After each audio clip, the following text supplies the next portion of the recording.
Stop listening! Instead, stream the uncut version of this discussion by either or both, tipping us on Ko-fi or joining a membership on either Ko-fi or Patreon via the links in the description. Do you have like a blanket I wrapped have a around blanket your neck? tied up as a cloak. He does. Yeah. Oh my! I'm surprised it took you this long to notice. It was the first thing I noticed when I came on camera. I was like, oh, wow. I look more like a grandma than I do at night. You do. What were the options dead. again? Swords. Swatting swords. Sure. Sure. It's very homoerotic. Yeah, What? it is a little bit. A little It bit. does Just a sound touch. homoerotic in Touch. a way. Yeah. Yeah. Bordering. You guys are Well, dirty. sword is a euphemism You for don't hate penis, so. We are squawking dead. No No, voices. No, bad. No voices. Really bad. No. Don't do it. Bad. It's Damn it. insulting. Bad. Should I do it in an Irish accent? No, No. absolutely not. No, I knew who would be the loudest. We are squawking dead. See, you can make fun of yourself. That's not Irish. What is that? No, it's my What was that? perfect Irish accent. Not even Oh. close. Falling star brings luck to those who see it. All the other knights are in their pavilions by now, staring up at silk instead of sky. So the luck is ours alone. We are Squawking Dead, a podcast pulverizing programs beyond the Walking Dead universe. Sometimes we give you news, sometimes we make you laugh, most times we go deep. I'm your host, David Cameo, and I'm joined by... Me, Cosmo Mom 09. Blazy Gardner. Bridget, you can find me at youtube.com/@punkybrewster. That's PUNKYBRUISETER. And I'm back. They had me again. Thanks for having me back, guys. It's just Jason. I'm at Neo's the One at all the socials. But check out squawkingdead.com merchandise store. I don't make any content, so check them out. He just did the thing. This guy. He just did it. I guess before we get into this new series that we're covering, hey, Jason, why should they go visit squawkingdead.com, though? For example, you can get one of these cool t-shirts. Yeah, and they're just the designs in general are just really cool. So Chapeau. check them out, please. Chapeau. I appreciate that. Yes. Jason's wearing an embroidered original logo t-shirt, which you can get from our store. But also, I had just finished finally uploading all of our designs pertaining to our Fallout coverage, which includes 3 separate kinds of designs because of different merchandise that is available, like mugs, 2 varieties, embroidered t-shirts containing our art design from last year, wool hats with the new revamped art design for this year, tons of IP infringement for you to enjoy. So head on over to squawkingdead.com, choose the main menu, shop merch, choose the new store, and hit that Fallout collection. You'll see a bunch of things come up. As I mentioned a couple days ago, on Thursday, when we recorded our coverage of Fallout's 5th episode of its 2nd season, I had mentioned that the Daryl Dixon designs would go away, and they have. So sad. If you do have the link, you may still be able to order them, but I doubt you do. You weren't on it. So make like a tree and get the Hedge out of here. And if you happen to be a member of any kind, walkers on up, you should check out our posts for a little reminder that you do have a 20% off discount in our new store, so that you can get those Fallout merch things at a nice discount for you. And hey, we're talking about a new series today, which is surprisingly short, even for the first episode. The episode runtimes for the show that we're about to talk about are about a half hour each, no more. The ending did come as a surprise to me.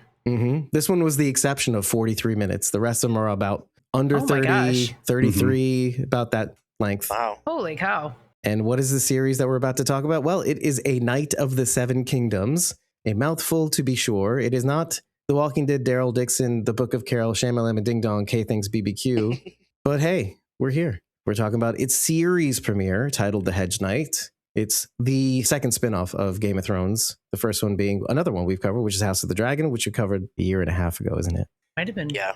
Yeah, almost. Yeah, about a year and a 2 years. half ago. Like a It's year and a getting half, close to 2 years. I think it's supposed to come out in the summer. Yeah, it's supposed to be sometime this year. Correct. That's right. And I think I saw something in the wind about I'm not saying this is for sure going to happen, but I believe they've ordered a second season for the Night of the Seven Kingdoms. They've actually ordered all three. All three. Okay, so that's.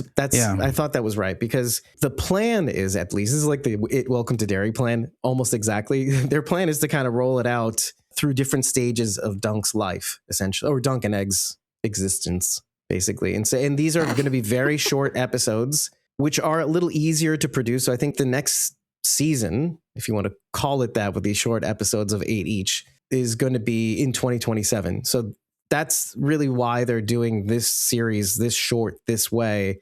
So it's not a big deal. It's an NBD, dude. With all of the budget going to House of the Dragon for all the CGI dragons, they may not have the cash flow to make this show as big.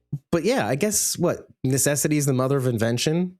With as little budget as they have, they could probably do some pretty cool things. And I guess the first things first is I want to go around the room starting with Jason and move our way backwards to the roster to see how people felt about it. Right off the bat, the first couple scenes, I could tell it's going to have some humor in it. It's a lot different than Game of Thrones and House of the Dragon. Just, man, you see the flashbacks of Dunk getting hit by Clout in the ear. Sir Alan. The line, "Stop raping, sir." Just little things like that. And then, of course, Cosmo Mom's name. That happened too. So just things like that. Folks who can't see it, her name in the studio is Hershey Squirts. Yes. Right, yeah. They'll give you the tone of the show, which is kind of cool. It's different. Indeed it is. I was not prepared for this to be a comedy. No. So when we hit that Fully tree prepared. scene, I was like this. Like, You just know what? like, ugh. To be fair, I don't think anybody was prepared for that. No, I was like, what is happening? What is this? Evelyn watched it with me, by the way. And she was like, why? I know. I was like, why was that there? I didn't need that. And then, yeah, the stop, sir. Stop raping, sir. I was like, what is happening? I think I wrote that down. It was worth writing I'm down. not even able to was take worth this writing show down, right? seriously. It's a very drastic tone change in comparison to all other George R.R. Martin stuff. I'm not saying there wasn't comedy in Game of Thrones, because there really wasn't in House of the Dragon, but there was in Game of Thrones. Tyrion was essentially your comedic relief a lot of the time. Arya and the Hound. Yes, also that. So Yes. there was comedy, like I get that, but it was to break up such heavy tension, and that was not at all the case here, because the tension was nothing. Right. So, oh, maybe he won't get to do this tournament. That's really it. That was the quote unquote tension. A fair point, sir. So I don't know how I feel about that tone shift. I thought it was well done. I just wasn't expecting it, so I think it She's really like, threw me off. all I hear from I you was is like, why? Why did you do it? Well, yeah, why did you do it? And also, thank God we got through that stupid line, so I don't have to hear it anymore. You look like you could use a squire, sir. I was like, if I have to hear this line one more time, that's like their promo for this is that line. I see. I'm I like, see. Okay. I'm like, where is this coming from? shut up already. Did you want to give him a clout in the ear? Yes, I did. For those in the audience who don't know, Bridget's going to be a new mother. Yeah, why are you laughing? I don't Why know. is it funny? Child abuse is funny to Yeah. me for some reason. I don't know. Not my child, this I said I was child. gonna hit that kid. Yeah, okay. Yeah, Yeah. exactly. Yeah, I get that. There's, Okay. there's some Yeah. sort of connection there. I don't know. Yeah, I'm It's getting cut 33 out, I weeks think. today, so it's happening fairly soon. Yay. This train has left the station months ago.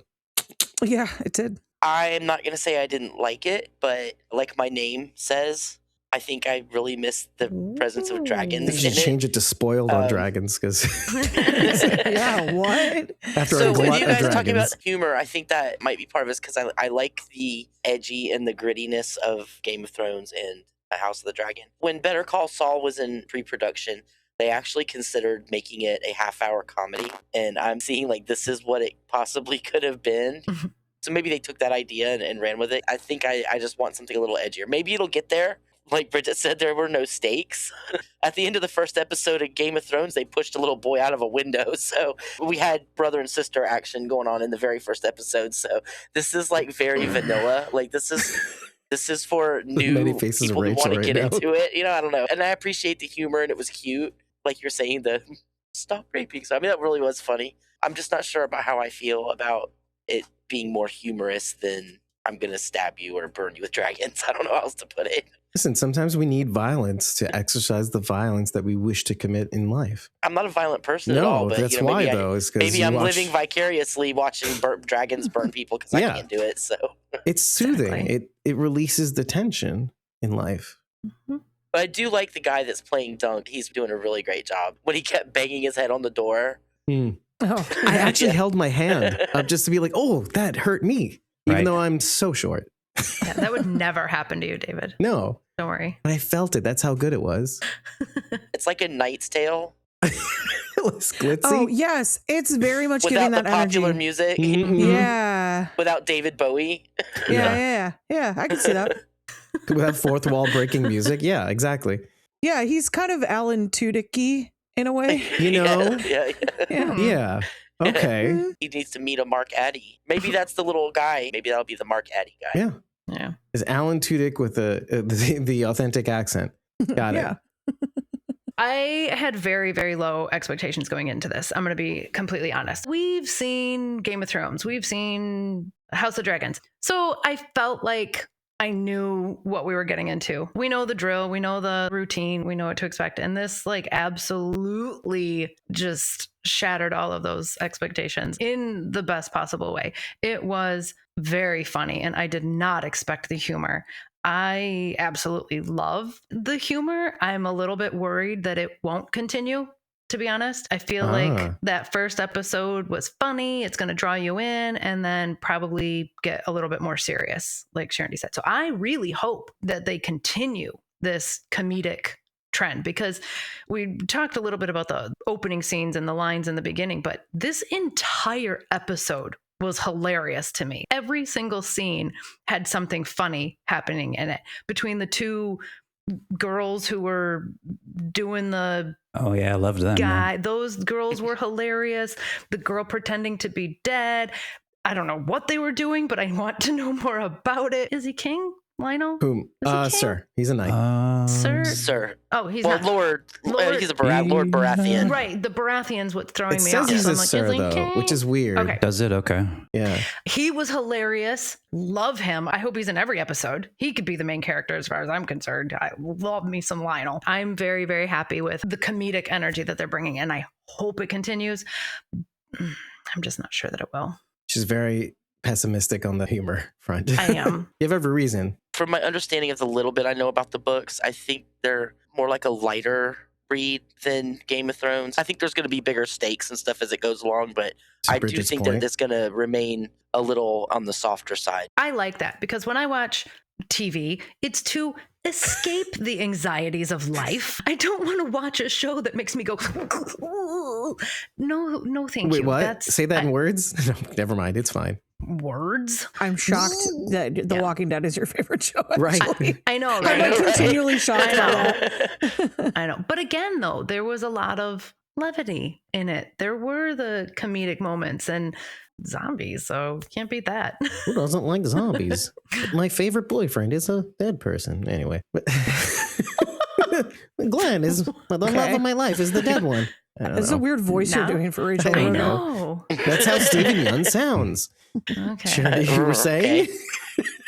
Lionel actually reminded me a little bit of Jane from Oh, yeah. I don't know why. Oh, Jade. Jade. I'm like, Yeah. who's Jade. Jane? Sorry, Jade. That's what I Sorry, kept thinking. Jade. I was like, who's Jane? Yeah. I mean, I haven't watched From in like 2 years. I forgot his name. But Okay, anyway, okay. his The curly hair. personality and the way. Well, yeah, the affect Yep, same hair, doesn't yeah. hurt either. Yeah. Yeah. I heard the actor say that he was going for Jade? like a Captain Jack Sparrow. Oh, yeah. I read Okay. about that Type too. I see vibe. that. I see that. Yeah. Yeah. Oh. Yeah. When I got the scripts, they kind of said there was a character described as a cross between Jack Sparrow and Ernest Hemingway. Something about that collection of names made me feel like, yeah, I think I probably would be interested. Sold. I think watching Game of Thrones and House of the Dragon and stuff has ruined me because the whole time he was in there in the tent with Lionel, I was just so worried he was going to try Yeah, to at stab first somebody or especially. something. This was supposed to be Maybe 6 that's episodes. why I was disappointed. It's just all egg after that. They'll just replace Dunk with somebody else. Will you be Dunk? I thought we were at least going to find out if he makes it into the tournament. Okay, let's be honest. Nothing really happened this episode.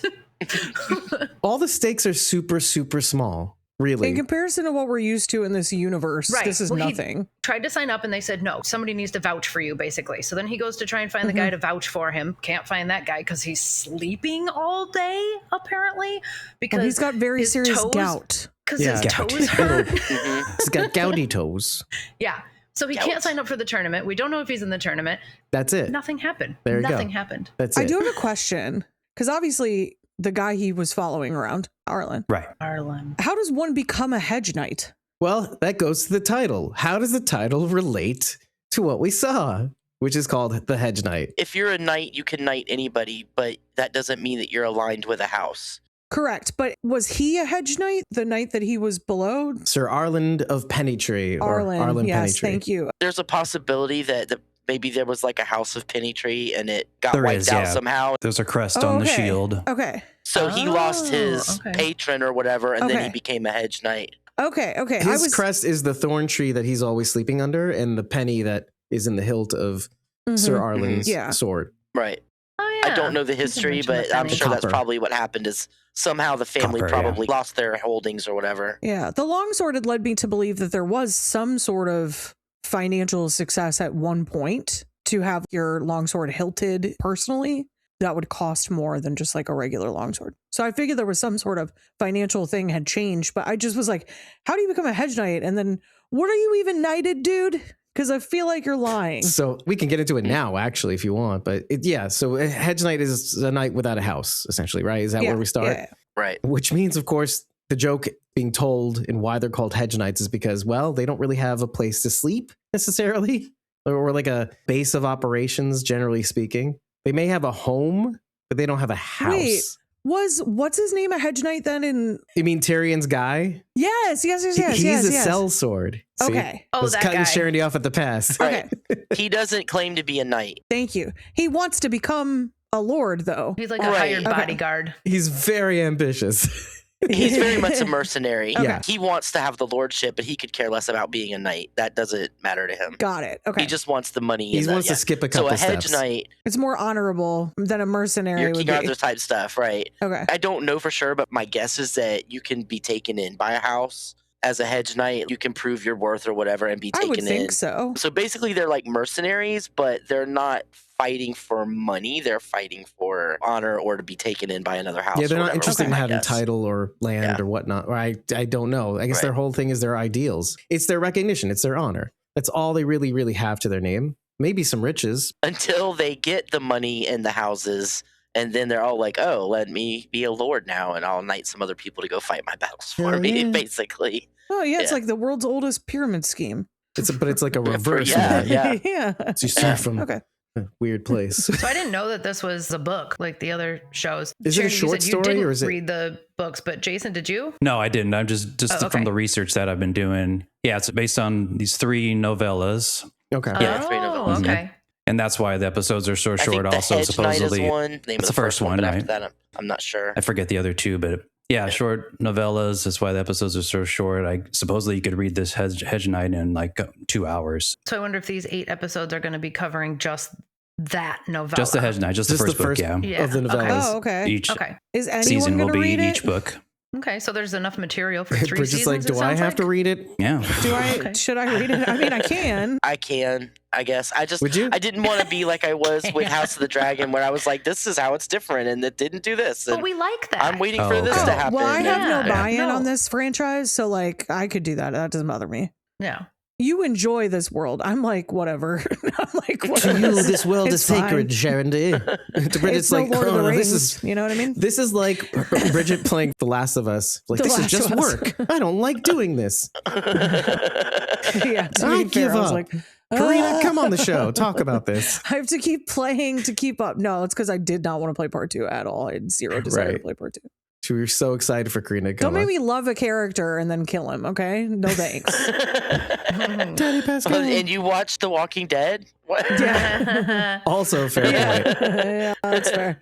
Right? What is wrong? We just torture ourselves. I don't know. Well, yeah. The way I put it to a friend of mine when it comes to the shows that I love, I said Japanese television or anime or whatever does this thing best. It's the honor of feeling, the respecting of one's emotions. And I think that's why I kind of watch what I watch. There's a sort of honor in a true expression of feeling. And that's the only place that you can really get or distill these kinds of emotions, because in real life we kind of go, oh, it's no big deal. I mask my emotions. I'm pretending not to feel something. You know, that's how we walk through life, is not really saying what we feel. Why do shows like I got reincarnated as a slime make you feel things, Dave?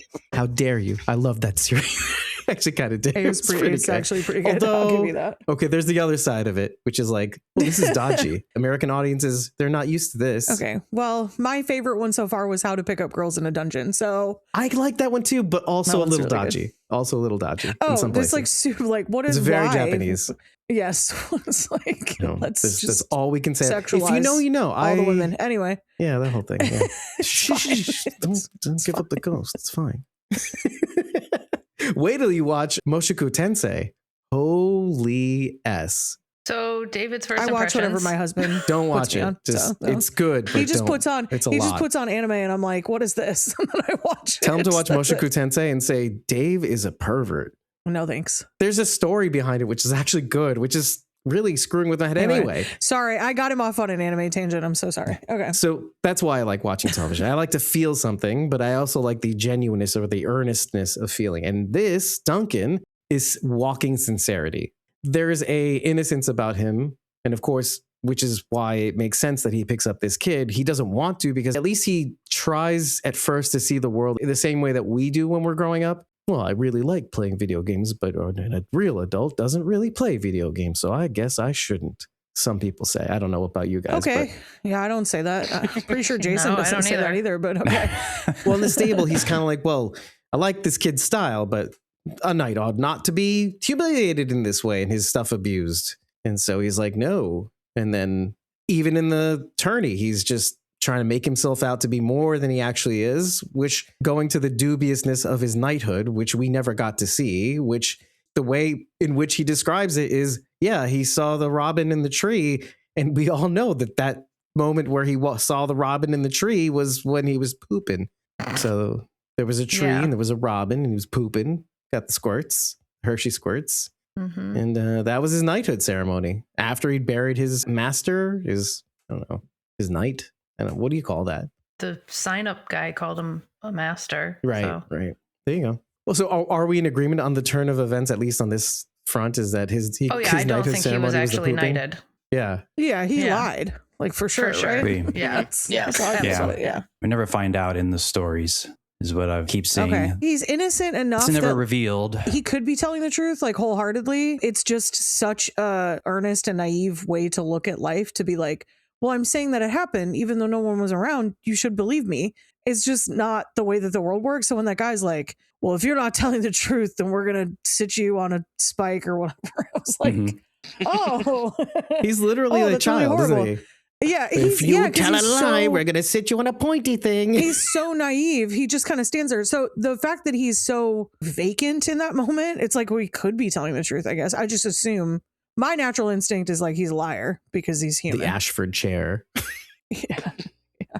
But he could be. I suppose he could be telling the truth. I guess that's a good point. We don't know either way. Yeah. And I guess it doesn't really matter either way doesn't. whether he really is or isn't. We're having the same mystery as everybody else. Maybe it goes to some of the things you say about the histories, because sometimes when it comes to the histories, to that end, he is mentioned in Game of Thrones as Joffrey is flipping through the histories, 4 whole pages dedicated to Duncan the Tall. Mm-hmm. But as we both know, the histories could be distorted, let's just say, depending on who tells the histories. The only people that write in the Golden Book are the other Kingsguard. Because remember, Jaime's only thing is like he killed the king. So the only people who write in are other knights. So of course they're going to tell the best story they can about their compatriot. Right, I see. Oh, that's interesting. So this is going to go towards all the ways in which not a knight, Sir Duncan the Tall, ingratiated himself towards other knights to give him his renown, basically, all the while as a hedge knight, which is all he has. He doesn't have a title, he doesn't have land, he doesn't have a lordship or a lord to serve under. It's just his reputation. But for somebody with that reputation, he made the most of it. 4 whole pages? That's a lot for a knight. Essentially, when it's like boiled down. served under this, served under that, was married to that. Even after Brienne filled in Jamie's thing, he only had like a half a page. Jamie was a banging lover. No, she didn't really put that in He was there. an honorable knight, and he made me a knight in his final hour. I did know the humor was coming. I was expecting this to be a lighter series, but like I said, nobody could have expected to see Duncan poop behind that thorn tree.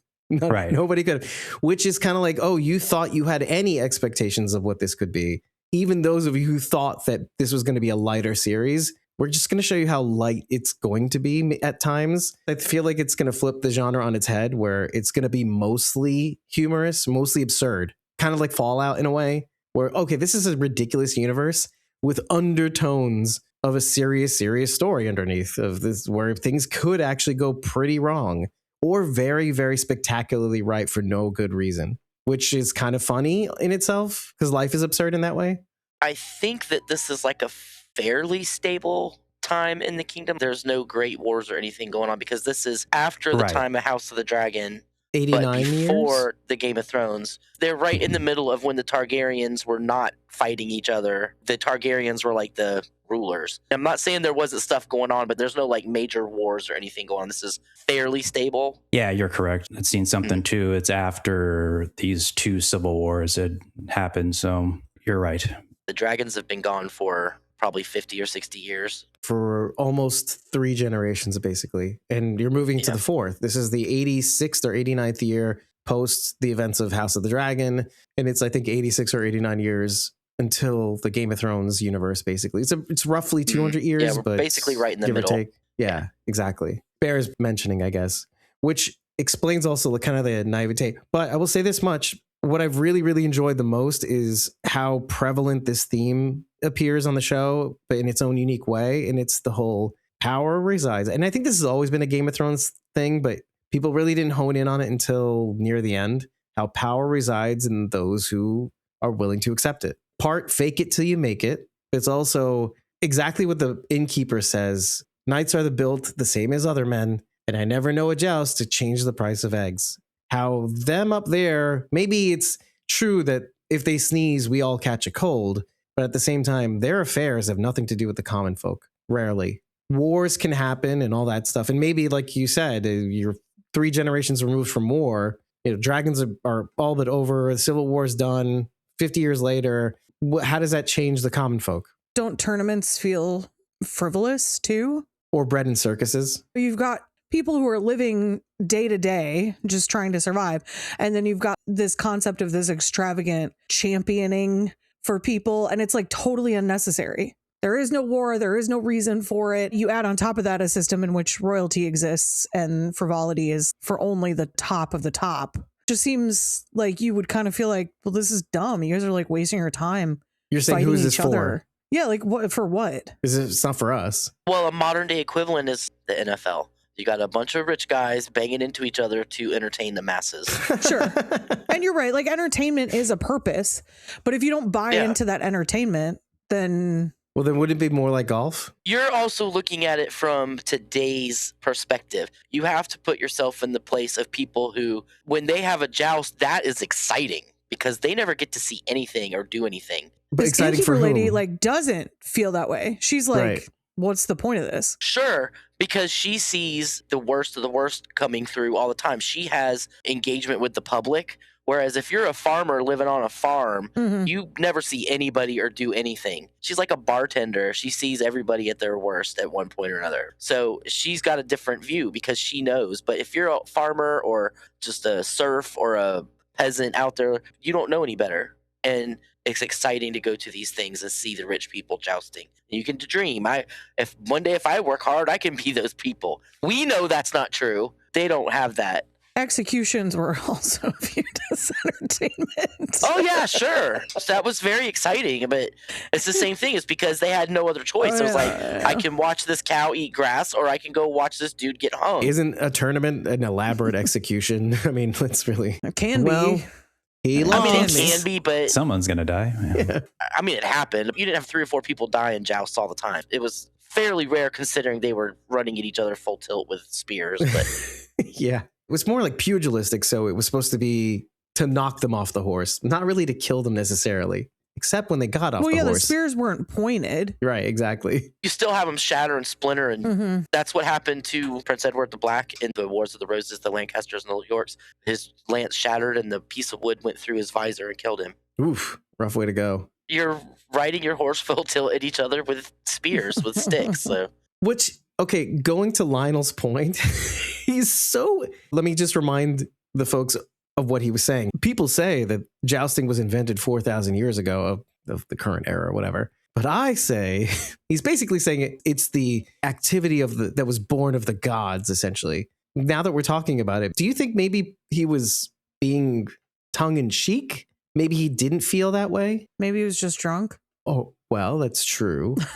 But maybe when you compare things to war, let's say, that jousting feels like, what is this? Because he is talking about his campaigns on the sea, essentially, and how scary it was. Or he almost died, right? Yeah. Compared to that, why are we putting ourselves in harm's way? Well, for pleasure. Yeah.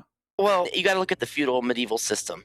You have all these young men who are trained for war. That's what they're taught from the moment they are old enough to pick up a sword and sit on a horse. They're taught war.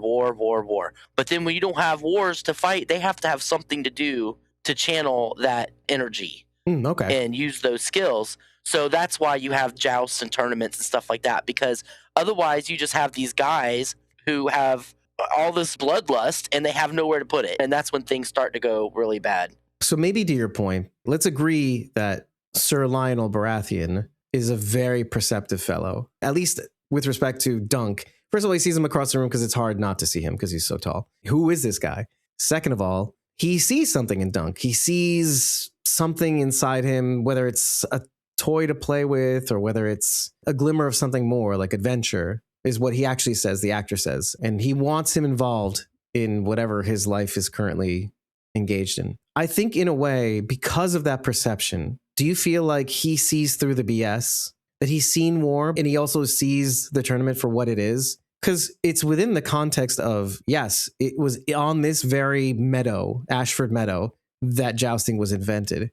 There are plenty of things as old as time, is murder, sex, war. So what you're asking is, do you think he's jaded? Less jaded, more kind of like a comedian can kind of point out the flaws in what we constantly, like observational comedy. Why do we do this thing that we do for 4,000 years? Why is it that we keep doing it? He's the Dennis Miller of his time, although arguably a way better dancer. He's maybe a little more philosophical than a Baratheon has been before. Yes. Okay. That's kind of what I'm saying. He's played by Daniel Ings, by the way. INGS? Yes. Okay. And maybe to the point, everybody's mystified by this, similar to a Dennis Miller joke, which for the young people, Dennis Miller was a conservative-ish comic of his era in the early 90s, early to late 90s. Every time I think about Dennis Miller, I think about the decision to put him on Monday Night Football, which I don't. Oh, yeah. That was the weirdest decision ever. That guy kicked harder because he would make all these deep cut esoteric jokes, and like Monday Night Football people are not the audience for his humor and his jokes. Well, and the similar reaction to the crowd under his pavilion. Everybody under his pavilion was kind of like, what? What is he even talking about? Bring on the jousting. I love it. I love jousting and food and dancing and drink. Why is he being so philosophical? And then, of course, he does the thing. He says 100 gold to whoever can knock me off, basically, my horse, who can best me. Well, too philosophical for this crowd. I think he got a little too heady for who he was talking to. And then he's like, never mind, forget it. Which goes to the absurdity of the show. Give the people what they want, essentially. Or at least the illusion of what they want. I guess what he's trying to say, maybe this is it, I think. So maybe the thing that we think that we want isn't really what we want, but we're told what we want. Maybe what we're told what we want is to be a knight, and maybe a knight ought to be a certain way. This is the absurdity of the things that we think we're supposed to be, or the things that we're supposed to like, or supposed to enjoy. But at the end, it's a guy with a wooden stick trying to mash it into the guy with the other wooden stick. This is why I like this series, because none of you are with me on this. It's like, well, you're getting a little too heady for my brain space right now. Yeah, I guess I'm Lionel Baratheon. Yeah. It's fine, like, actually. Just bet me $100, Dave. I'll take it. Move on. Okay. Put in the baby fund. Done. Venmo.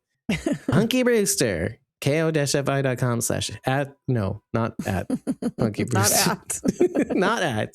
Let's go backwards to the inn because we like the innkeeper. She says the thing, and we were like, yeah, that makes sense. But there was one figure who says, I dreamed of you. Stay the away from me. Yeah. My lord?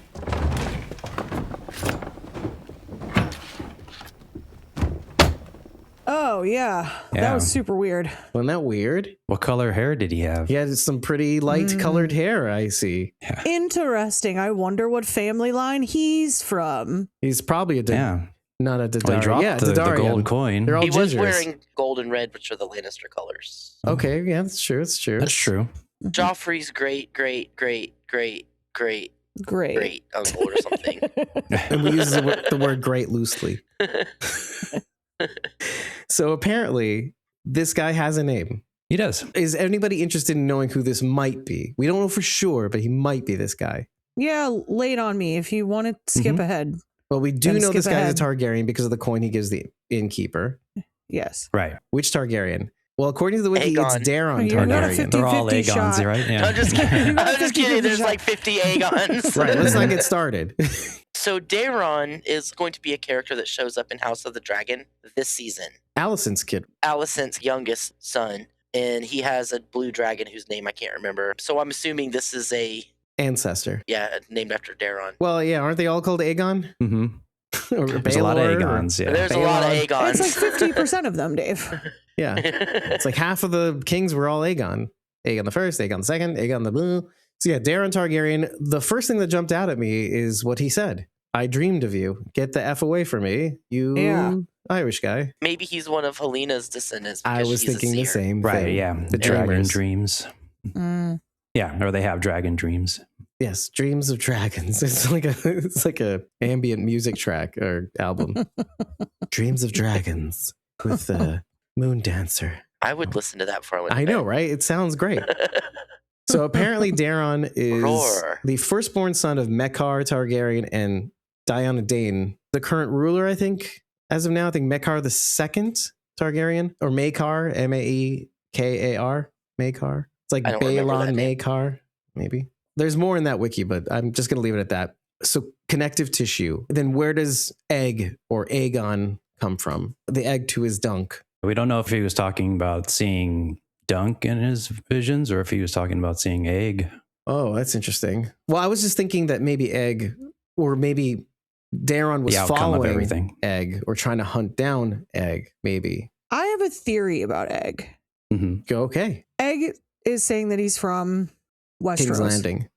King's Landing. Duncan's like, well, you're from Flea Bottom, obviously. And he's like, no, I'm not. The way he said it made me think, maybe that's not just a kid lying. Maybe this kid is going to end up being somebody. I think he's going to end up being nobody, Do you? Okay, I think he's going to end up being somebody. but not the somebody that he was supposed to be. I feel like this is the same story because there's another thing that he does say to Dunk, which utterly confuses him, which makes him think he's an orphan. He does say, my mother is dead. Yes. So he assumes he's an orphan. However, isn't that sort of the same thing that happens in House of the Dragon in a weird way? His mother dies. Of course, the king is going to remarry. And of course, there's going to be probably a contested throne. Because then who is the next in line to lead? Is it the Aegon from the first wife, or is it the Aegon the second from the second wife? Well, right? it makes you wonder, is he running to stay safe? Exactly. Or, Right. I don't know. I just felt like there's going to be more to it because otherwise, what is the point of this bald kid? Yeah. And also, I think it why comes is he later in bald? the story. See, that's the other thing. I Well, was like, you know why is he he's bald? bald. Well, I mean, he's called Egg, but it's like, is it to hide your hair because your Yeah. hair would give you away, Totally. Dead giveaway. right? The other Right. possibility is Targaryens are notorious for out of wedlock procreation. He's Egg Snow. Well, how else would you? I mean, he's not from the north. So We gotta keep the blood magic in our What line. was the last name from King's Landing? You mean like the bastards from King's Landing? Yeah. We had a whole article on this on our blog too. Not like an article, but a link. We talked about. I went through it. The I remember reading stones through and like the- a whole thing about it. Yeah. Mhm. I keep thinking rivers, but that's the Riverlands. Waters. Okay. Waters. It's Waters. So Egg Waters. Ew. There's sulfur in that damn there hills. Oh wait. Acknowledged bastards of Targaryen descent sometimes took the name Blackfire. Yes, there was an entire rebellion where the Blackfire branch rebelled against the Targaryens. Mm. So there you go. Egg Waters or Egg Blackfire. Well, and so here you are. You have one person, Egg, running away from a possible destiny, and you have Dunk kind of running headlong into some Wanting other to destiny run of his into. making, like the self-made So man. in the book series of Game of Thrones, they did not transfer this over to the show. This was a storyline that they left out of the show from the book, where one of the kids that was supposedly murdered by the Mountain when Robert Baratheon won the war and the Mountain killed the Targaryen children, supposedly one of them survived, and he's on the run in the book. You don't know that until like later on, because like I said, I did not read the Duncan Egg series, so I have no idea what goes on in it. So I'm wondering if like they decided to move that storyline over to this instead. Oh, so tweak this I don't know. story. I see. Mm. Well, yeah, that'd be because you fun. could. Oh, yeah. Well, and that would be the reason why he hides his identity. See, because this kid seems to be knowledgeable about the goings on in the world and also history Well, and also the good nights. the only other thing I could think of was the here we only go. other bald character in Game of Thrones. Oh, is Varys. Is Oh, he no. like a mini spider? I love Ferris. He was one of my favorites. He was. He was well, great. there is another Yeah. link to the future, and that is he has a brother, and his brother was in Game of Thrones. He was the Targaryen that took the black, the very old one who passes. Aemon. Aemon Targaryen? Mhm. They're all either Aemon or Aegon. Aemon All Aegon. of them. Those are the only two Targaryen names. When he's about to die, he starts calling for Egg. Where are Right. you, Egg? Right. Egg, where are you? Well, and he's holding what's his name's or what's her name's baby. What's Sam's baby? I guess it's his baby. Like it's not really, but It's not, but found family. But yeah, and he's like, oh, it looks like Egg because he's bald, the baby. So, but I guess he has a brother, and so that's an interesting link. And why did he even have to take the black? There's a whole story behind that we're not going to get to maybe today, maybe some other time. We'll see. All this is going to be connective tissue to this story. wasn't his brother actually the king though at one point? Was he? The one he was calling for? Was he? Did he end not? up being Wasn't king? he? That's a great question. And then his Mhm. brother would be who we see in this show, if that's the case. I don't really know. That's the thing. Although if every season is a stage in these people's lives, it would be kind of cool to see if Dunk had a hand in his return, let's say. No? Everybody hates it? I really like the dragon play thing. That was really cool. I thought it was great Like just too. the staging of the dragon was really neat. Tell me if this sounds familiar. Okay, ready? So the woman who's narrating the play, her name is Tansel of Dorne. Her nickname is Tansel Too Tall. Duncan the Tall. Anyway, the tale she narrates goes as follows.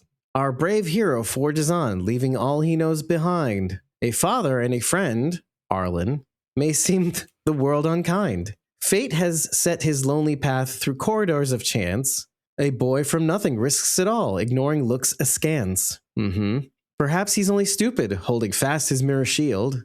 Basically, his presence is a shield that mirrors or exposes the world for what it truly is, what it ought to be versus what it actually is. A guy going...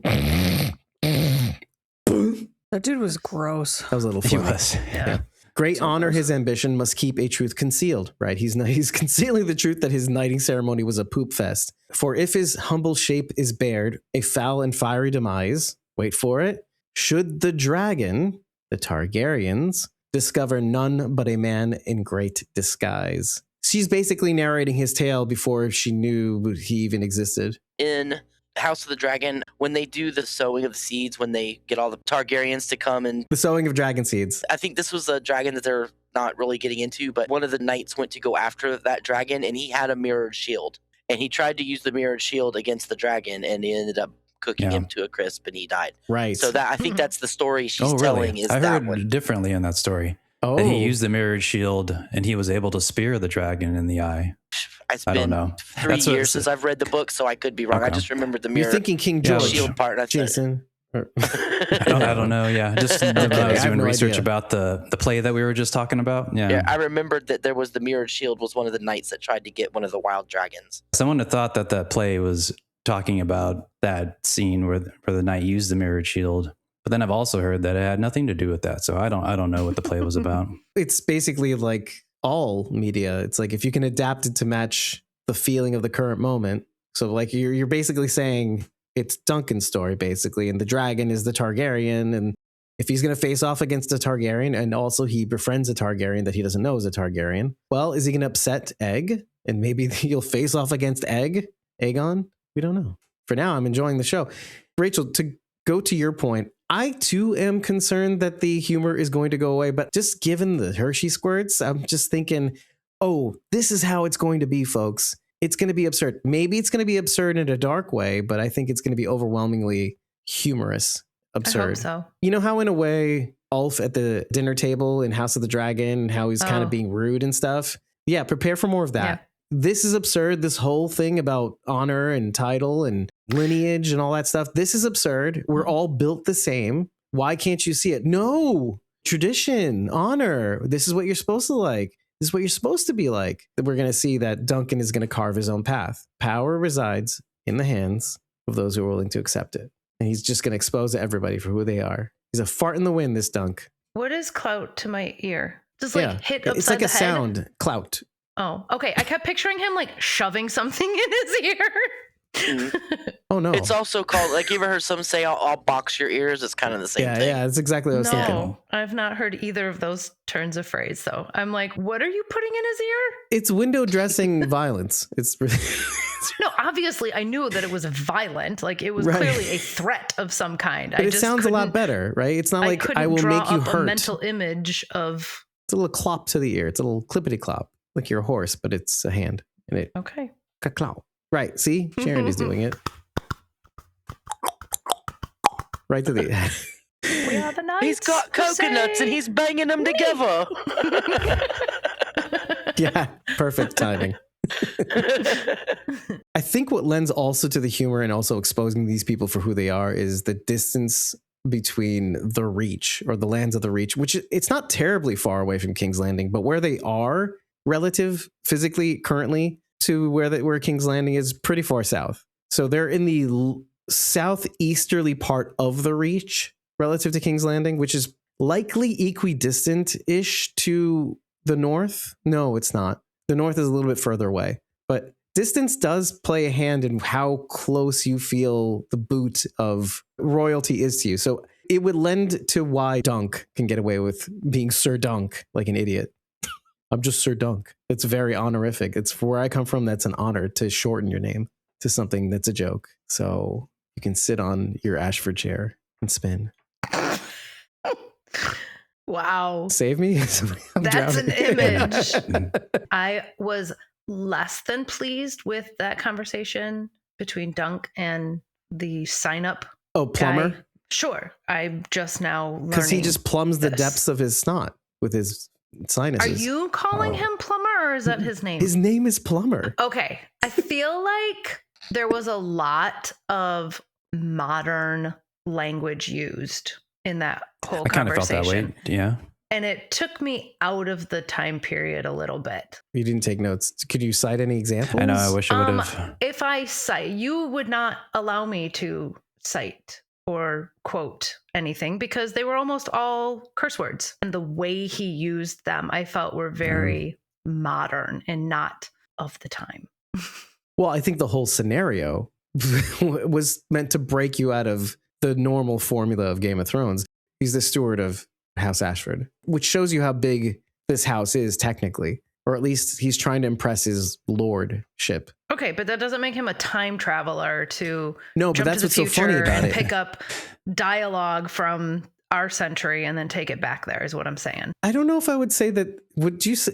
You don't have to agree with me. I'm just saying I don't know if I agree with that. But maybe he's a dragon dreamer and he dreamed it. Maybe.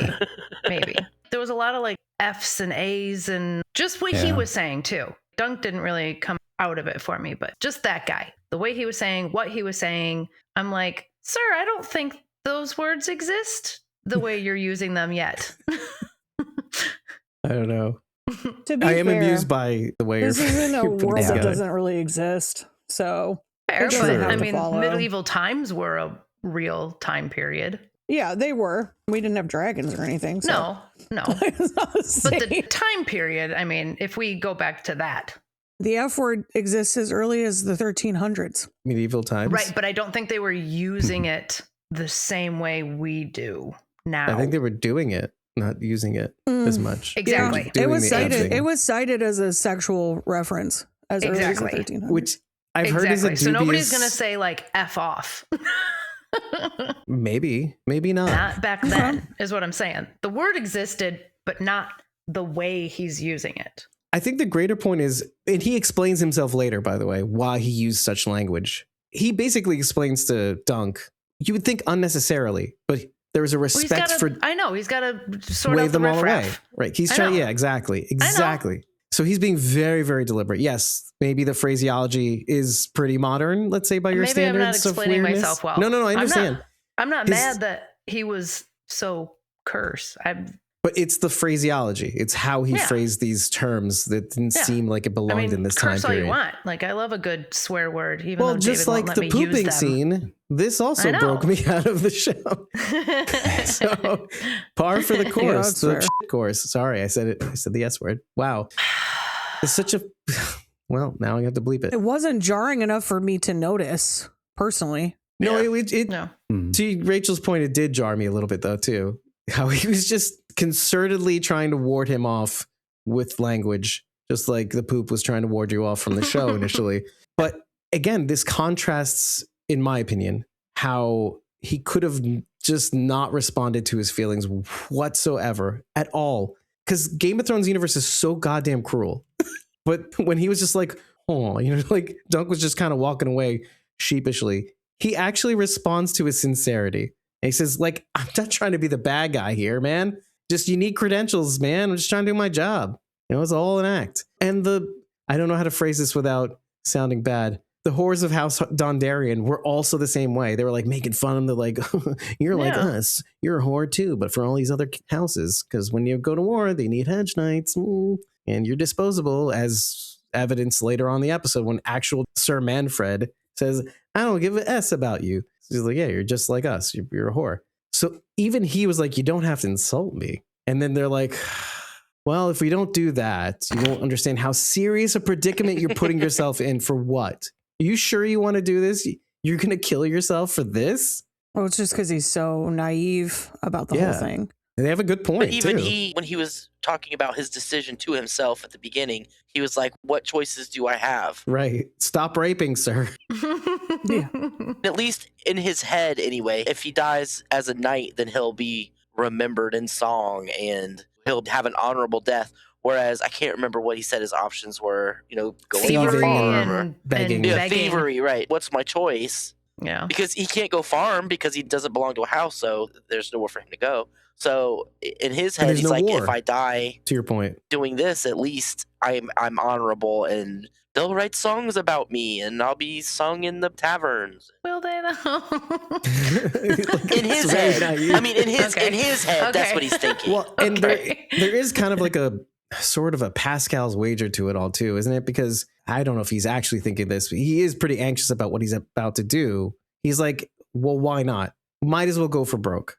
It's this or nothing. At least this is a start of something. And if I die in the pursuit, it's like, well, at least I tried. And he didn't have to break his honor in order to do it. He may die, but he won't lose his honor. Because look, he's been raised by a hedge knight almost his entire life. So this is all he knows. He doesn't have any other point of view. Great point, too, because all he knows is honor. In his head, all he knows is I have to be honorable. And again, he hasn't really been exposed to the darker sides of knighthood. He hasn't seen how crappy they really are. If the alternative is thieving or beggary, then of course he's going to go with this. So the guy he was following around never entered a tournament? What do knights do? What do they just fight like stand wars. outside a castle and protect the Lord? Like what does he do? I mean, I feel like he's had to have seen some stuff following this guy around his whole life. I think they pursue honor. Am I off in that? If there's a campaign, they offer their services to that lord. Well, I mean, there's always going to be small squabbles between houses and such. So, like, they're always going to need knights. But I feel like he's like Arya and Sansa were when they first left Winterfell. They had no exposure to what the real world was like. That's why Sansa had such, oh, my prince and all that, because that's what she was led to believe, and there was no other countenance to that, because Ned wouldn't allow that kind of thing at Winterfell. So when they get to King's Landing, they have absolutely no idea what to do.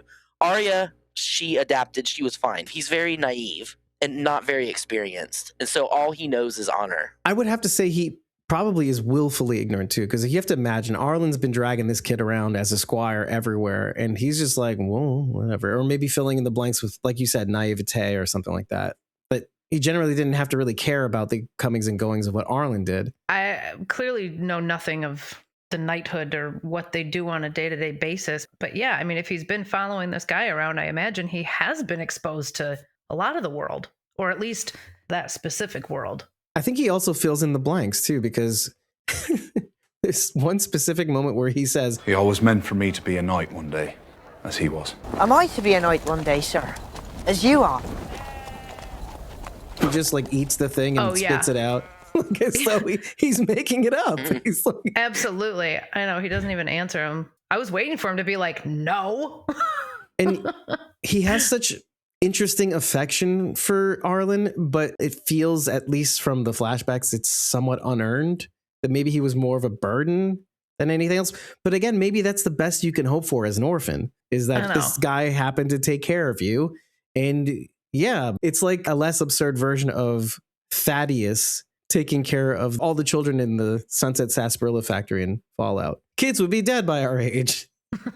From what we know about the Game of Thrones universe, I think he fell into the best possible situation. Exactly. And come out of it with honor, or like a sense of honor and some education on what honor consists of. And maybe he did it in action and not in words, the honor part. He's like a big goofy sheepdog. Yeah. Literally big too. They do a very good job of making sure we know just how huge he is. Well, and he actually is. Sharon D, maybe you have seen this because you're into historical stuff too, but I've gone to like old historical homes from like the 1800s in America, because you know we don't have a ton of stuff from before that. The homes, like the door frames are really low, the beds are shorter, and the way that it was explained to me at some museum at some point in my life was that tallness is almost like genetically like a disease. It spreads genetically. So people used to be shorter. Yeah, I've read on this too, by the way. Yes. So that's why people notice him so quickly, is because like it's weird that he's that One tall. of the things, whenever anybody talks about meeting George Washington, they always are like, oh my God, he was so tall, because he was like 6'2", which at that time was an unheard of height stature. It's like when we see people now that are like 7 foot, where you're like, whoa, that's a tall guy. He was like a giant. Tall drink of water. Yeah. I read something about, just like around this time of the Civil War too, is like how generally speaking, malnutrition was the norm. I was going to say that also has a lot to do with nutrition. Yeah, that's fair. Yeah. The bone density basically has now gotten better, and a lot of the growing that you're gonna have, or the spurts that you're going to have, is going to be helped by the nutrition you consume in your early years, etc. Meat wasn't as readily available to people, which is the major source of protein. Well, I was even going to say consumption of dairy in the form of milk, of cow's milk, wasn't a huge thing in many different cultures too around the world, up until the maybe 200 or 300 years ago even. And even then it wasn't as popular as it was in the early 1900s. And meat consumption was not like it is today. Well, it was a special in every treat. meal. Yeah. And then working the fields and all this. Well, and it's a whole cocktail of things. Like there's such an inversion going on today. Again, it's like the third podcast where I've mentioned, they up until 10 minutes ago, they threw us into an air conditioned room and said, hey, enjoy. Here are all your neuroses because you're not outside plowing the fields every day and listening to classical your mind music. isn't busy with other things, so now it's going to busy itself with stupid stuff. Exactly. Yeah. Humans were not built to sit in a cubicle under a fluorescent light for 8 hours a day. Exactly. So our bodies and our minds rebel, and we're crazy, and they give us drugs to make us stop being crazy. But it's because we don't go outside and live our lives like we're supposed to. Right. Bring on The Walking Dead, right, Bridget?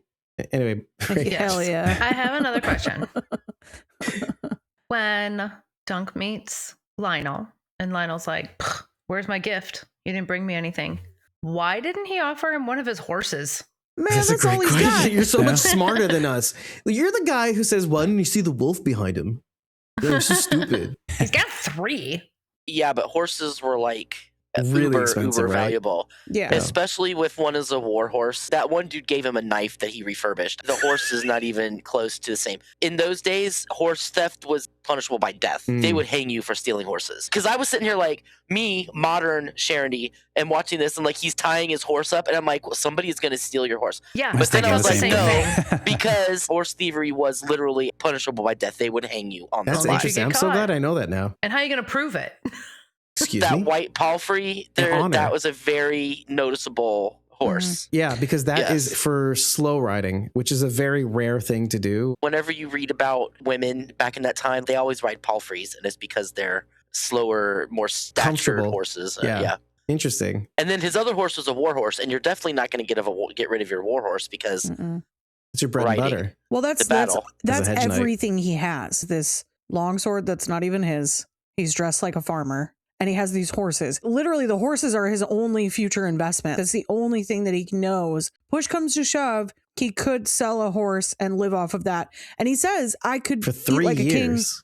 for No. 3 years. He can live off of it for a Wow. while." So That explains that line a lot yeah, now. I think he's just kind of Sure. trying to hold out on Sure. like letting those go. So especially because they were not his until very recently. It would be like if someone gave you $1,000, you would try to hold on to it for like at least a week, right? Like, Yeah, you know, because you'd be you have like, this inflated "Let me sense of hold on to this honor." for like a little bit. Yeah. You know, I know you might like pay a bill or be like, oh, I'm going to buy something I really wanted or whatever. But you try to hold on to it for a little while so you like can extend that feeling of like, well, I have this for a moment. Sure. Maybe I don't know who Lionel Baratheon is in the grand scheme of things, but he seemed pretty wealthy and somebody you would want on your side. I feel like giving him a horse might actually work out in your favor. Maybe he's got some armor laying around that he'd be willing to give to Dunk.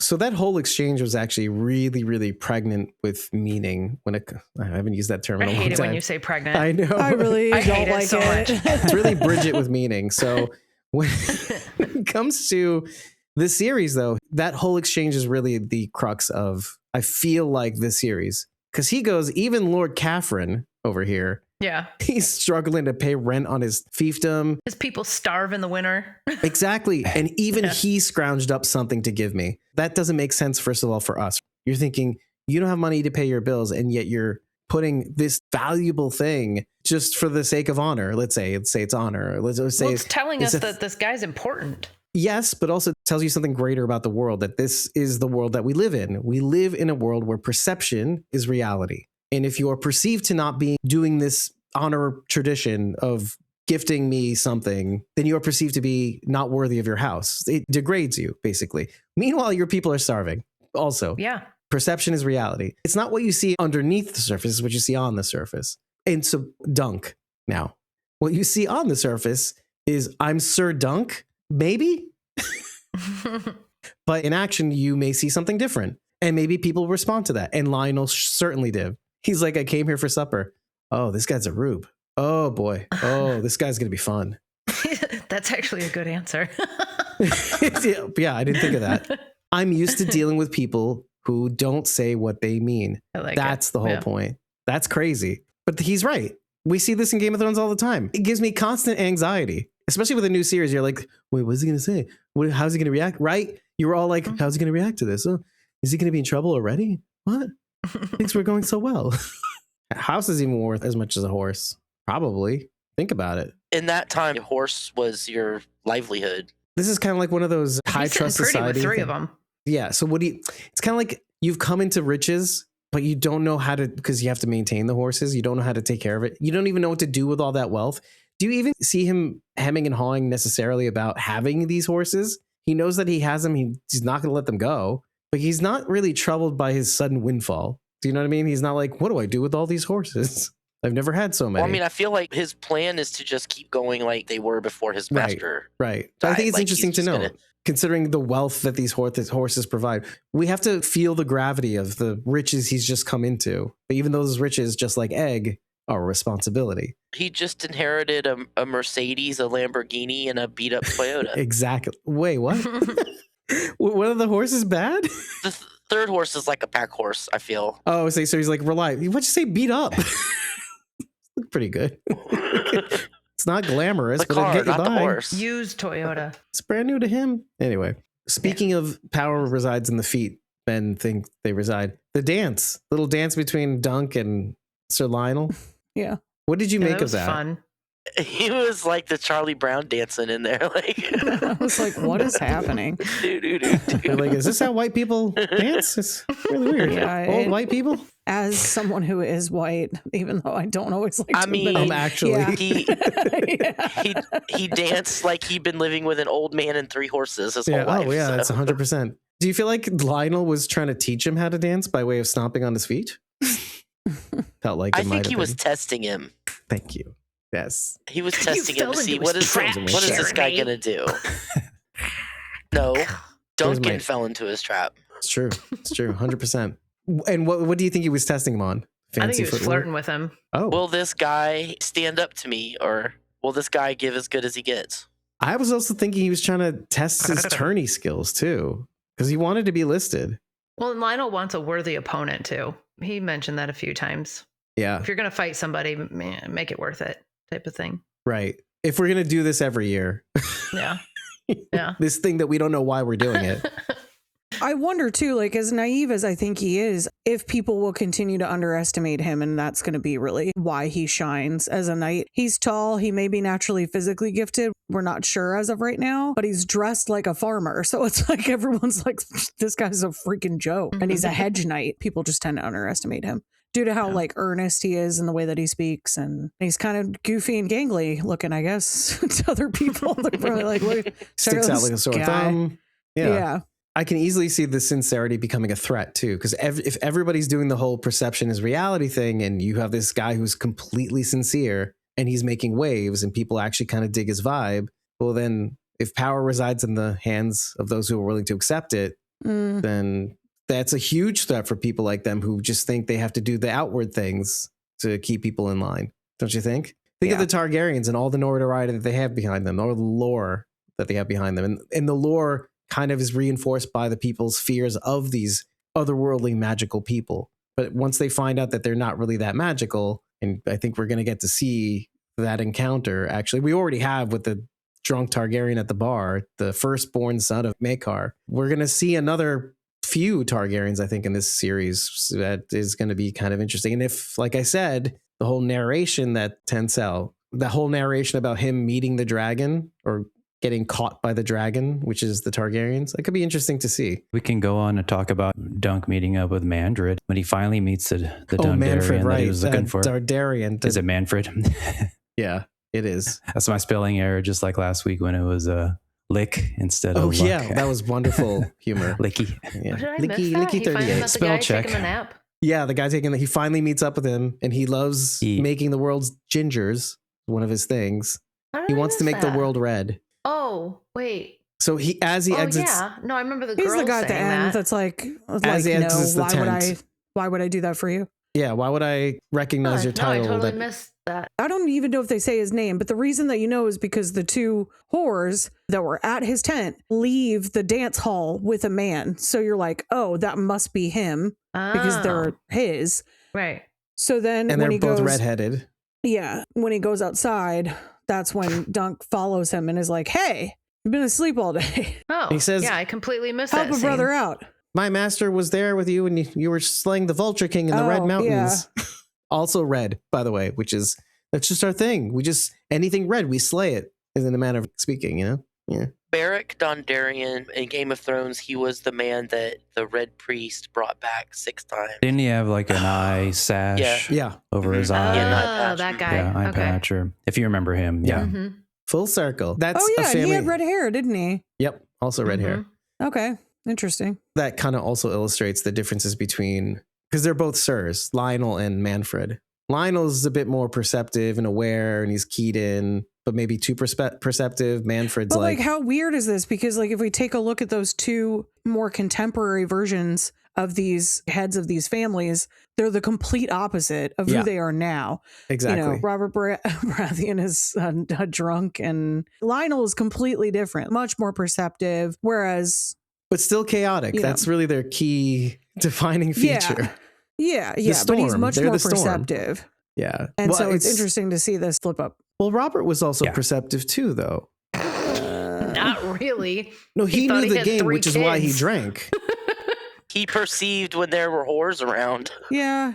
But he also knew the game. He knew that what he was in and what was happening currently. Like, but his it hubris wasn't going was to his last. problem, Dave. He was perceptive, but he couldn't look past himself. Well, he was dulling his perceptions too, because he just knew Yes, that the he deck was was. stacked. It didn't mean he didn't know what was happening. Yeah, he's perceptive in the fact that he called his buddy down to try to help, but it was too little too late. It's almost like hindsight is 2020. Like he was too far in already at that point. So he wasn't perceptive when it would have really helped him. He was like, yeah, great, I have power, so I'm drunk all the time. So like his perception was extremely clouded. So I would argue, yeah, what we saw of him was not perceptive Well, at it's all. also like a be careful what you wish for situation too, because you kind of know what it takes to get the throne and you kind of know what it takes to keep it if you're going to be killed for it. So once you get it, you kind of don't really think about the after. And once you start thinking about the after, it kind of gets away from you. The idea of being a ruler is entirely different from being an actual ruler. So once Yeah. again, these young Dunk men who were fed also. on stories of glory and all these battles where you win glory and they sing songs about you, but they don't sing songs about what happens after the battle and you have to rule Mhm. the actual kingdom. That wasn't him. He couldn't do that. So he just stepped back, and even in the show, they're like, he never went to small council meetings. He drunk and whored and hunted boar. So he just checked out completely of the ruling part Right. and let everybody else do it. Yeah, even in modern day society, people think they want to be in charge. They want to be the boss. It's like it's the worst. And once Hey, they get you in know what? charge, It's I did honestly- that. I was like, oh, I want to be the manager of the store, and then I got it, and I It's hated every horrible. flippin' second of it. As someone who's Because in again, charge, they make I it don't sound like glorious. I mean, don't they like make it sound, oh, you're in charge, and you get to do this and this, but they don't tell you you also have to do this and this. all the Mhm. responsibility It's is all on you, responsibility. and actually, Yeah. everyone's going to complain to you about everything. yeah, Mhm. in addition to. It's ruling on a very small scale. It's Yeah. like very similar. Now take that and put it on the Iron We're Throne. like the stewards of Ashford Meadow. Meanwhile, Rachel's like, why didn't you just give him the horse? Like, duh. Rachel, they don't. If only they had more of you. Sit on the Iron Throne, man. This dude's like the steward of Gondor, low scale. Went to, wow, you whiplashed me to Lord of the Rings. Whoa! We went back to Lord of the Rings again. One does not simply march into Lord of the Rings. For those who can't see me, I did the thing with the Sean Bean. Anyway, Yeah, you're Sean Bean. Yeah. it was a meme though, right? It was like a forever meme Yeah, for 20 years. It's still a meme. Still got it, folks. Oh my god. No, not an Austin Oh my Powers God. reference. What is Oh my happening? god. We've transported so far into the past. Which is ironic because that was a time travel episode. The one last thing, maybe, I don't know, but the shooting star is for them to enjoy. Their luck is theirs alone. Mhm. And these stories often start with a shooting star, which means a lot of things in this universe. Sharondy, what's the main thing that we're not going to probably get to see? Dragons. Maybe. Dragons. But it also So means like disappointed. magic and destiny and great change will be coming. Sometimes not a good one. In the book, when they saw the red comet Comet? in the Game of Thrones, every single person who saw it had a different meaning for it, which is like every other civilization. Some see aliens, some see fairies. Those are two wildly different things. They are. Right. Some see destiny, this nebulous thing. There was one more thing that we didn't really comment on, and it was the thing that we had sort of pointed out in the trailer when we were talking about the series to come. Do you remember how they blurred out the insignia of the Fossaway? Yeah, that guy. Is that the guy with the cousin? Or- Yeah, it's all the Apple terminology too. He's from a higher branch. And I was dying. I was like, this can't be real. But apparently it's true. And also, the different Fossaway houses have different insignias. One is like a red apple, one is a green apple. I looked into this briefly. I'm like, okay. I think they have a different house name, but they're of the same family. So they blurred the apple on his. So they blurred the apple thing? on the shield when they were fighting. He and his cousin, Sir Stefan Fossaway, and his cousin Raymond, the two that were fighting in the field. And then Stefan challenges Dunk. So when we're watching the trailer, they blurred out the insignia for some reason because they didn't want to reveal the house, I guess, that was fighting in that one scene. Do you remember? yeah, I no. paused it. Yeah, it means so much to me. So much. You know how fans it are. means nothing to me. This was like the biggest, most shocking reveal. What a reveal. And they proceeded to do apple They really puns. wanted you to think it was something else, I think. Big reveal. It's the Fossilways. What? Who are they? Says most I don't people. know. Don't care. Green apples. Don't I care. No, the red apples. God. Whatever. God Not damn my, it. not my problem. They're red delicious. Is that a What kind of commentary? apple? on That's their like one of the looks? worst apples, by the Kinda way. that. It's kinda, I can't stand a red delicious. Yeah, red delicious are horrible. Yeah. They're like I dry. feel and attacked for some gross. reason. I don't know. Yeah, They're gross. Pink Ladies is where it's at, dude. Pink Lady or the Cosmos or Granny Smith. like a good Personally food. I prefer the don't- cameo apples, but that's just a personal Granny preference. Smiths are too sour. Silas likes the Granny I Smith. love They're Granny too Smith. sour. What was the one that I like? Oh, the Honey Crisp is my Yes, favorite. I like Honeycrisp a is Honeycrisp also too. good. That's like sweet Yep. though. That is, it's an Yes. acceptable answer. It's an excuse me. Are you the apple police? I like the cereal too. Yes, I am. The Honey Crisp. Oh yeah, I didn't link those two. The last time I was at Kroger, they had apples literally called Cosmo, and I'm like, I have to get these, and they were I need delicious. these. It's Yeah. my I know, brand. right? And they're delicious. They're not very big. They're kind of small, but they're I think I've So had them. yummy. They're kind of like a Rome apple, a little. what? Yeah, they're from Rome, New York. It's kind of like a Fuji, but it's not. No, It's fine. It's fine. I would compare it more to like a pink. Tart, right? It's a like little pink- tart. No, very No? sweet, very sweet. Oh, okay. I'll look into the Cosmo apples then. Thank you very much, Rachel. Cosmon's your night. Don't touch that dial. We'll be right back after these messages. We just thought we'd remind you to show this episode some love by tapping that like button, if there's one to be tapped, subscribing to our podcast or channel, and if available, enabling all notifications, and sharing the show, or clips of it, with everyone you know. And don't be afraid to reach out. Leave your questions, feedback, ideas, or even concerns in the comments section. There isn't one? Head on over to ratethispodcast.com/squawkingdead and leave your thoughts there. Rating our podcast is the best way to get our attention because it also boosts our visibility. And we'll probably address it in the next episode too. And if you think there's something to what we're doing here at Squawking Dead, tip us over on Ko-fi. As a token of our appreciation, you'll receive forever access to our Discord, along with 30 days access to our uncut episode and interview recordings, plus our pre-squawk insights. Take your support further. Join a membership tier on either ko-fi.com/squawkingdead or patreon.com/squawkingdead, and you'll unlock access to more channels on our Discord server, receive shoutouts at the end of every episode, and depending on what tier you join, the ability to join us on camera and mic to break down future episodes alongside us. Thank you for hearing us out and making it this far into the episode. We now return you to our regularly scheduled podcast. So, okay, the Fossilways. It was so endearing how Dunk was even to the point of being impressed with the Squire Fossilway, Raymond. I was even Yes. complimenting his style. Like, it would make sense because the ability to take a beating is probably something he'd identify with too, having had many clouts through the year. Kind of similar vibes. Mm-hmm. But here's the question that I have. Is Raymond stupid? Because even like, obviously given Lionel's reactions, like, why are you here? And so you kind of play the tape back and you're like, oh, this idiot took him to the tent and then abandoned him. By the way, he's like, where are you going? Oh yeah, that did happen. Why did you wait? Are you gonna what? It was weird. That was weird, Yeah. right? Yeah. You have to think about this S. He might just be rude. He might be stupid. Excuse He my might have French. just been doing it. He didn't follow through on the fight. And so now I'm going to kind of screw him over and embarrass him a little. Or his jerky brother just decided he wanted to get at him for whatever reason. Is like, let me send him in here where he'll inevitably insult Baratheon and get his butt kicked or something. So I'm gonna do it for my brother because my brother's mad at him. The cousin? His cousin. It's his cousin, cousin. sorry, Yeah, the cousin. two I'm like, wait, Fossilways. did he meet a brother? Probably. Probably. This is the Game of Thrones universe, so They're not Probably- Targaryens. They're quite probably the both. opposite. They're apples. They might Charity. even be They're married. apples. There's a lot of hybrid cropping. Yes. Wow. Yeah. All right. Oh, Yeah. That's what I heard, that they were married. Yeah, I heard that too. well, I'm thinking this Raymond guy is like a rube. It's kind of like a half-wit, half-man. He could everybody be. loves Raymond. He could be an idiot. He could also have ulterior motives. Is all I'm Meanwhile, saying. I'm a rube for not Mhm. thinking that he was trying to dupe Dunk. So who's the dummy now? It's probably me. Only time will tell, Dave. Nobody says anything, which just means it's true. It's fine. I can't Yeah, believe it's we mine talked too. about this show this much for such a short show. Oh, yeah. Short. Oh, the Oh episode. no, I'm saying yeah. this show The that we episode watched was, yeah. right. Yes, Yes. agreed. I'm very much looking forward to the next episode, and it's going to be even shorter than this one.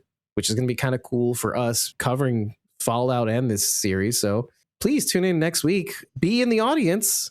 You can do that. Follow for free on both Ko-fi and Patreon. You can be in the real-time chat as these episodes record. It's for the real ones. It's free to attend. It's free to follow. Just do it, man. It's ko-fi.com/squawkingdead or patreon.com/squawkingdead. Heed the CTA. Shop merch. Obviously, our Fallout coverage is doing gangbusters, especially the clips on TikTok and stuff like that. Just slowly giving us more and more numbers, I think, which has really, really been pleasant to see, actually. And the comments on YouTube have been pretty great. There's always the actuallys, which I more than welcome. Yeah, that's right?